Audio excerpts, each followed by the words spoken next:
محترم جناب مولانا اسد محمود صاحب منسٹر فار کمیونیکیشن، محترم جناب مولانا عبدالواسع صاحب منسٹر فار ہاؤسنگ، جناب احسن بون صاحب صدر سپریم کورٹ بار ایسوسی ایشن، جناب حفیظ الرحمان چودھری صاحب vice chairman Pakistan bar council, محترم جناب اٹارنی جنرل صاحب، محترم جناب وفاقی وزیر قانون صاحب اور پاکستان بار کونسل کے دیگر قابل احترام ممبران اور اس ہال میں موجود پاکستان بھر سے تشریف لائے انتہائی ذی وقار اور بہت ممتاز وکلاء کرام، خواتین و حضرات،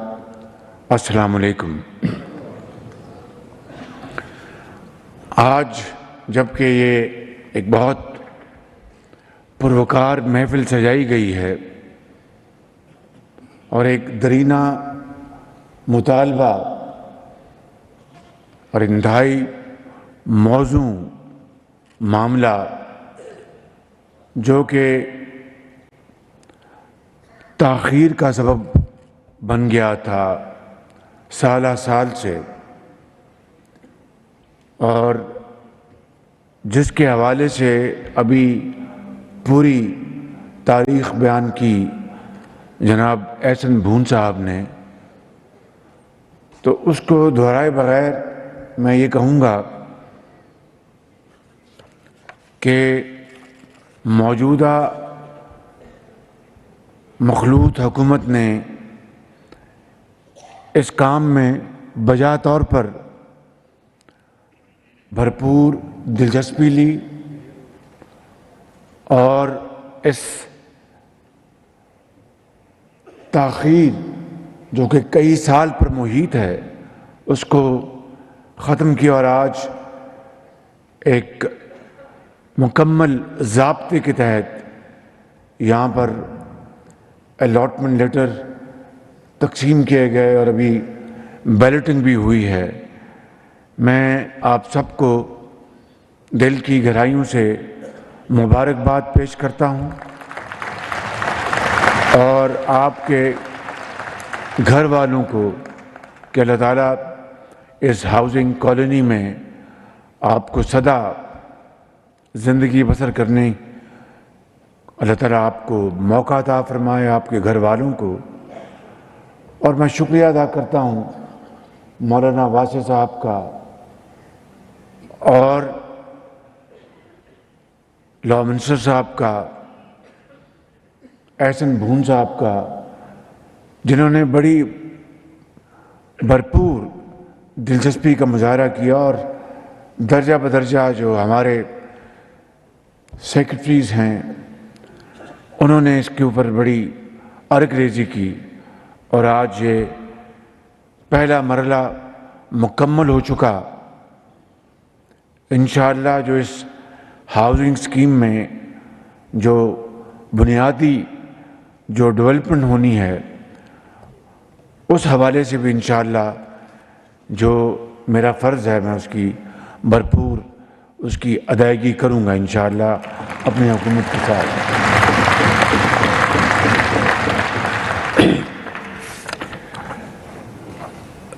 مگر جہاں پر آج یہ ایک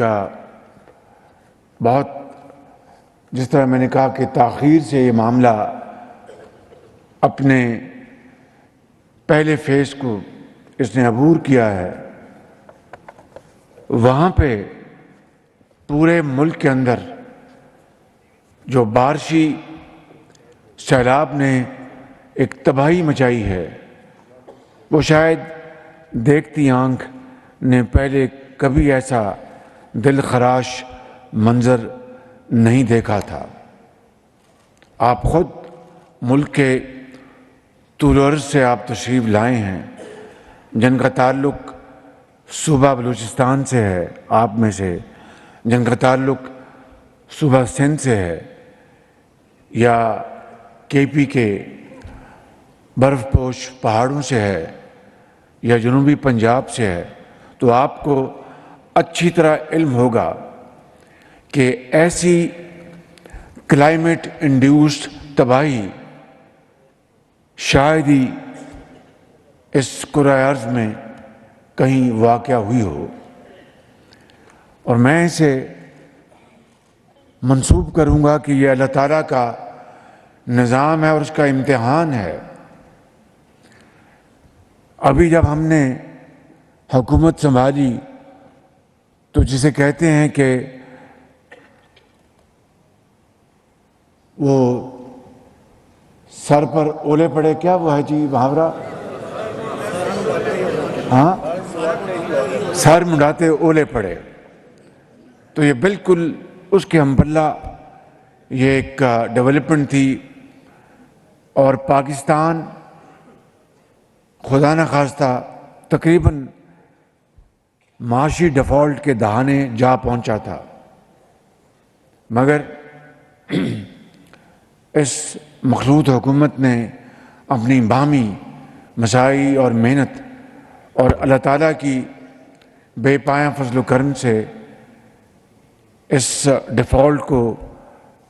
بچا لیا، اور جو معاشی ایک عدم استحکام موجود تھا وہ کسی حد تک کنٹرول میں ہوا، لیکن مہنگائی اپنے عروج پہ ہے۔ کسی کو اس میں کوئی شک نہیں ہونا چاہیے، اور آپ کو یہ اچھی طرح علم ہے کہ جب 11 اپریل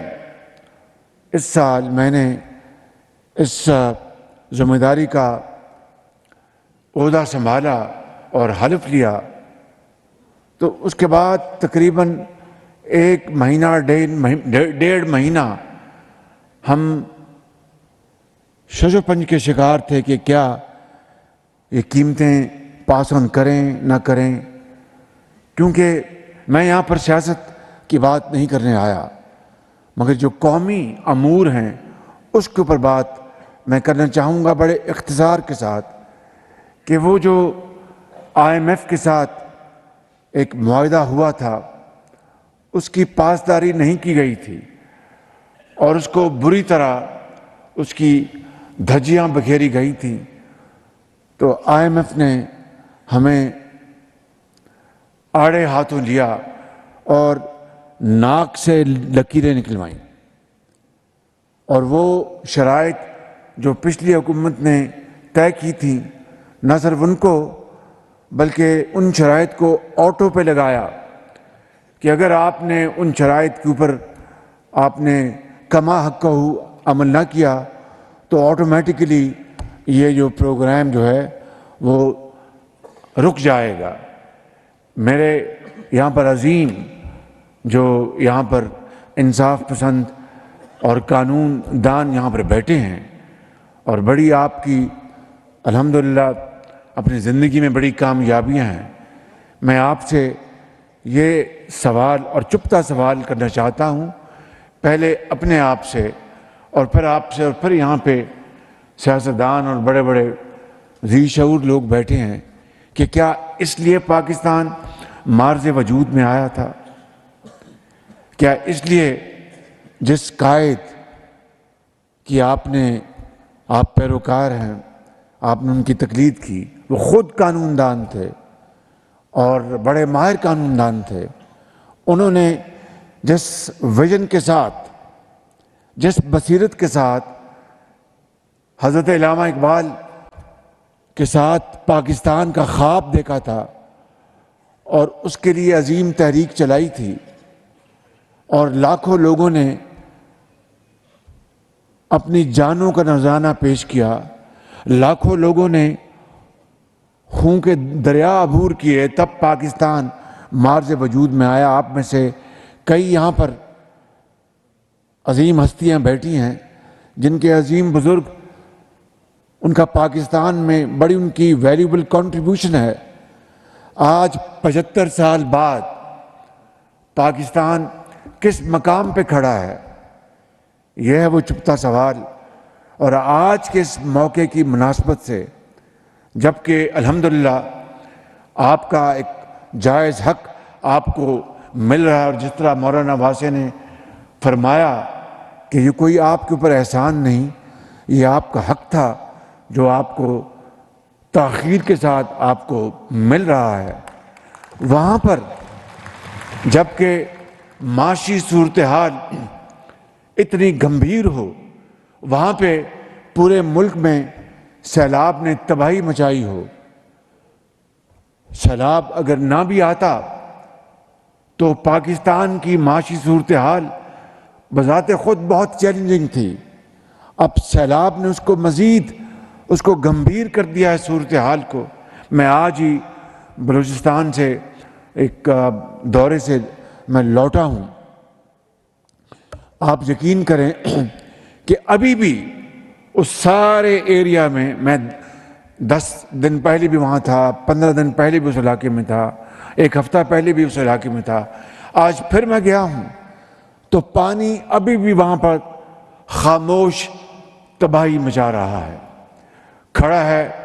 اور پٹ فیڈر کینال اس میں سلٹنگ ہو گئی ہے، اس کو ڈیسل کرنے کے لیے مشینری منگوائی جا رہی ہے،